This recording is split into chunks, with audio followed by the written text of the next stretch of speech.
جب آپ صلی اللہ علیہ وسلم معراج پہ چلے گئے تو وہاں 29 مقامات پہ ان کو پہلے سیر کرائی گئی.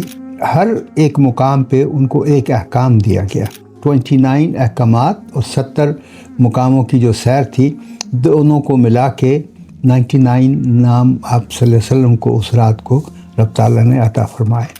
ایسا نہیں ہے کہ جب دل کیا نماز پڑھ لی، جب دل کیا روزے رکھ لیے، جب دل کیا زکوٰۃ دے دی. ایسا نہیں ہے، اس احکام پہ قائم رہنا.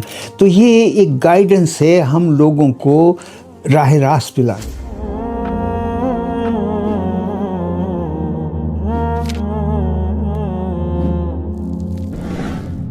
السلام علیکم ورحمۃ اللہ وبرکاتہ. خواتین و حضرات، میں آپ کی خدمت میں ایک بار پھر حاضر ہوا ہوں، چھوٹے چھوٹے پیغام دینے کے لیے جو ہمیں راہ راست پہ، صراط مستقیم پہ لے جاتے ہیں، جو ہمیں مسلمان سے مومن کی راہ پہ لے جاتے ہیں.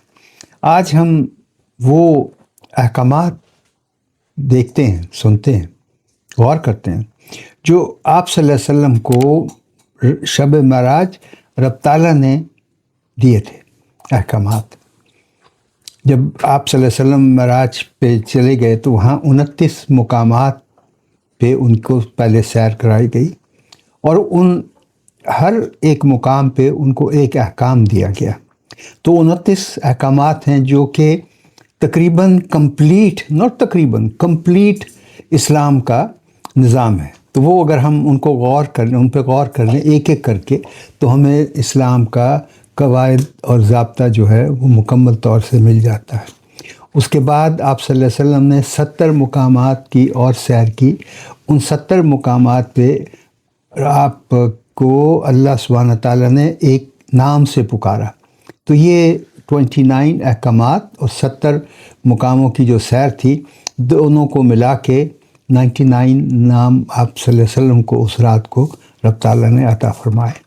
اور جو 70 مقام تھے جہاں پہ رب تعالیٰ نے حضور کو پکارا، نبی اکرم کو پکارا، تو اس سے اللہ تعالیٰ کی محبت اپنے رسول کے لیے پتہ چلتا ہے کہ ہر مقام پہ ایک نیا ان کو نام دیا گیا. بہرحال آج ہم ان 29 ناموں میں سے 2-3 جو احکامات تھے ان کی اسٹڈی کرتے ہیں.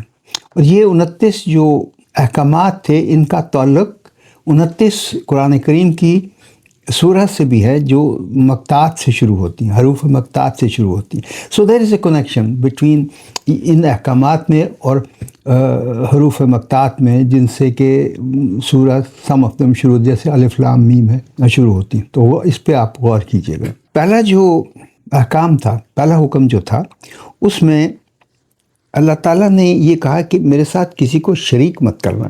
اپنی قوم کو یہ سمجھا دینا کہ میرے ساتھ کسی کو شریک نہ کرے، انڈائریکٹلی اور ڈائریکٹلی. ڈائریکٹلی تو یہ ہے کہ ہم اس کو چھوڑ کے بت پرستی پہ لگ جاتے ہیں. انڈائریکٹلی یہ ہے کہ ہم کسی کو کہتے ہیں کہ تو میرا کام کر دینا، تو میرا یہ کام کر دینا، تیرے بغیر میں کہیں کا نہیں رہوں گا. اس طرح کی جب ہم باتیں کرتے ہیں تو یہ شرک میں آ جاتا ہے، کیونکہ صرف رب تعالیٰ کام کرنے والا ہے. لوگ آج ہم بات کر رہے تھے ہیلنگ پاورز کی جو صوفیہ حضرات کے پاس ہیں. کتنا ہی بڑا صوفی ہو، کتنا ہی بڑا ولی ہو، طاقت صرف خدا کے پاس ہے. وہ صرف دعا کرتا ہے، وہ درخواست کرتا ہے رب تعالیٰ سے کہ میرے پاس یہ ایک آدمی آیا، اس کو یہ مسئلہ، اس کا مسئلہ حل کر دو. کرنے والا رب ہے، ولی کچھ نہیں کر سکتا. کتنا بڑے سے بڑا ولی ہو، پیغمبر کچھ نہیں کر سکتے. رب تعالیٰ کی حکومت ہے، اس کا حکم چلتا ہے. تو رب تعالیٰ پہلے یہ فرمایا، رب تعالیٰ نے آپ صلی اللہ علیہ وسلم کو قوم کو سمجھا دینا کہ شرک نہ کرنا. دوسرا احکام جو ہے وہ توحید کا ہے. پہلا تو یہ کہ آپ نے رب کو مان لیا کہ وہ قادر مطلق ہے، اس کے سوا کسی کے پاس کوئی طاقت نہیں ہے جب تک کہ وہ نہ عطا کرے. دوسرا یہ کہ توحید پہ قائم رہنا ہے. توحید صرف یہ نہیں ہے کہ آپ نے رب کو مان لیا کہ وہ ایک ہے. توحید کور کرتی ہے. جب رب کو مانتے ہیں ایک ہے، تو اس کے جو احکامات فوری طور پہ آئے، نماز، کلمہ، پہلے کلمہ گو ہو جائیں، نماز، روزہ، زکوٰۃ، حج، ان پہ قائم رہنا ہے. ایسا نہیں ہے کہ جب دل کیا نماز پڑھ لی، جب دل کیا روزے رکھ لیے، جب دل کیا زکوٰۃ دے دی. ایسا نہیں ہے. اس احکام پہ قائم رہنا. تو یہ ایک گائیڈنس ہے ہم لوگوں کو راہ راست پہ لانے کی. یہ صراط مستقیم کی گائیڈنس رب تعالیٰ دے رہا ہے آپ صلی اللہ علیہ وسلم کے ذریعے. ایک ایک جو حکم عطا فرمایا رب تعالیٰ نے وہ انسان کی بہتری کے لیے عطا فرمایا. تیسرا حکم جو ہے وہ ہے اپنی نیت کو درست رکھیں. آپ نیت کو درست رکھیں. جو بھی آپ نے کام کرنا ہے پہلے آپ کا ارادہ ہوتا ہے, نیت ہوتی ہے, اس کے ساتھ نیت ہوتی ہے تو پھر دل کہتا ہے دماغ کو یہ پرفارم کرنا ہے ہم نے. اگر نیت درست ہے, صاف ہے, پاک ہے, تو جو بھی کام کرے گا, جو بھی دماغ حکم دے گا جسم کو پرفارمنس کے لیے, اس میں پاکیزگی ہوگی, خدا کا خوف ہوگا. اگر نیت صاف ہے. اگر نیت صاف نہیں ہے تو بدنیتی سے تو ہم دیکھ رہے ہیں دنیا میں کیا کچھ ہو رہا ہے. تو یہ نیت صاف کرنا جو ہے یہ بھی ایک بہت امپورٹنٹ میں سے ایک حکم ہے رب تعالیٰ کا.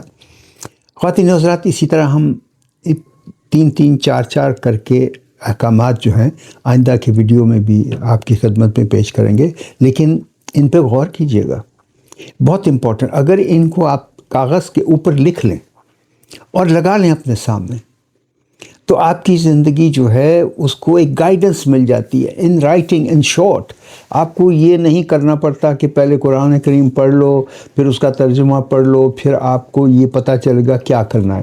یہ احکامات ایک سمری کی صورت میں آپ صلی اللہ علیہ وسلم کو پیش کیے گئے, انہوں نے لا کے اپنی امت کو دے دیے. تو میں آئندہ ویڈیوز میں, آئندہ میسیجز میں آپ کی خدمت پہ پھر حاضر ہوں گا, باقی کے 2 3 کر کے, because they are quite long, they are quite lengthy. 2 3 کر کے آپ کی خدمت پہ پیش کروں گا. ان پہ غور کیجیے گا. السلام علیکم ورحمۃ اللہ وبرکاتہ.